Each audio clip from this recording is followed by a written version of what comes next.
10वां भावी प्रशासकों को व्यावसायिक विद्यालय में प्रशिक्षण किया जाना चाहिए। लोक प्रशासन के पाठ्यक्रम में केवल प्रशासकीय संगठन एवं पद्धति पर ही बल नहीं दिया जाना चाहिए, अपितु मनोवैज्ञानिक, वित्तीय एवं समाजशास्त्रीय पर मानव शरीर रचना से संबंधित पहलुओं को भी लोक प्रशासन के पाठ्यक्रम में शामिल किया जाना चाहिए। 11वां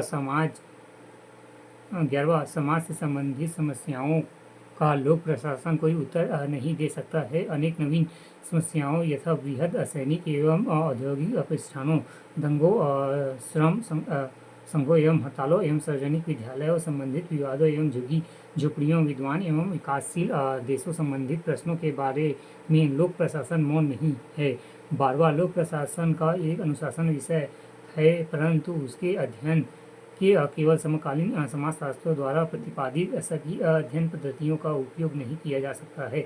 लोक प्रशासन का कुछ भाग तो ऐसा है जिसमें संबंध में वैज्ञानिक पद्धति का प्रयोग संभवतः है, लेकिन अन्य भाग के संदर्भ में वैज्ञानिक अध्ययन पद्धति का उपयोग संभवतः नहीं है। स्मरण है कि लोक प्रशासन का यह भाग काफ़ी महत्वपूर्ण है। चार्ल्स वर्थ के शब्दों में, हम लोक प्रशासन का क्षेत्र काफ़ी सीमित कर दे तो हम वैज्ञानिक पद्धति का प्रयोग कर सकते हैं, लेकिन प्रश्न यह है कि विषय के अति महत्वपूर्ण भाग के संबंध में क्या उसे लागू किया जा सकता है। हम कुछ अंशों के संबंध में ही वैज्ञानिक हो सकते हैं। स्मरण है कि लोक प्रशासन का तो मूल्यों एवं प्रस्तावों के संबंध है जिन्हें कभी वैज्ञानिक नहीं माना जा सकता है। उपयुक्त विचारों में से कुछ का मिन्नोब्रुक सम्मेलन में पूरा समर्थन किया गया है, इसलिए फिलाडेल्फिया सम्मेलन में मिन्नोब्रुक सम्मेलन का पूर्वगामी एवं पथ प्रदर्शक सम्मेलन माना जाता है। तीसरा, प्रथम मिन्नोब्रुक सम्मेलन 1968, फर्स्ट मिन्नोब्रुक कॉन्फ्रेंस 1968।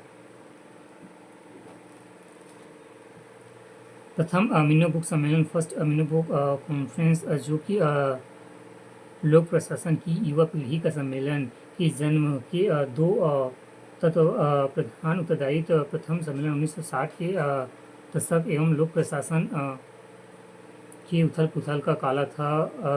अनगिनत सामाजिक समस्याएं थी, लेकिन लोक प्रशासन द्वारा इन समस्याओं को सुलझाना तो दूर की बात है, उसे उनका ज्ञान तक नहीं था। 1968 में प्रकाशित वाल्डो के एक लेख क्रांति काल में लोक प्रशासन में, जो लोक प्रशासन रिव्यू नामक पत्रिका में प्रकाशित हुआ, इस समस्या पर प्रकाश डाला गया।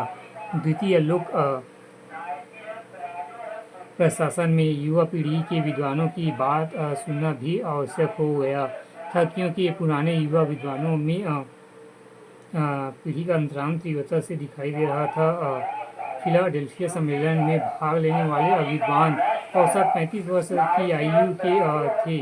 उनमें अधिकांश में 51 से 69 वर्ष के थे, लेकिन मिन्नोब्रुक सम्मेलन में भाग लेने वाले अपेक्षाकृत कम आयु के अर्थात युवा थे। वह लोक प्रशासन की युवा पीढ़ी का सम्मेलन था। इस सम्मेलन के परिणाम में नवीन लोक प्रशासन को जन्म दिया। मैथ्यू कॉन्सन ने मिन्नोब्रुक सम्मेलन के निर्णयों को संक्षेप में इस प्रकार व्यक्त किया कि सम्मेलन के निर्णय को दो शीर्षकों में संक्षिप्त और सार के रूप में व्यक्त कर सकें। प्रथम, इस संपूर्ण वाद विवाद की पृष्ठभूमि में क्या कोई सामान्य विचार है, एवं द्वितीय, क्या विचार है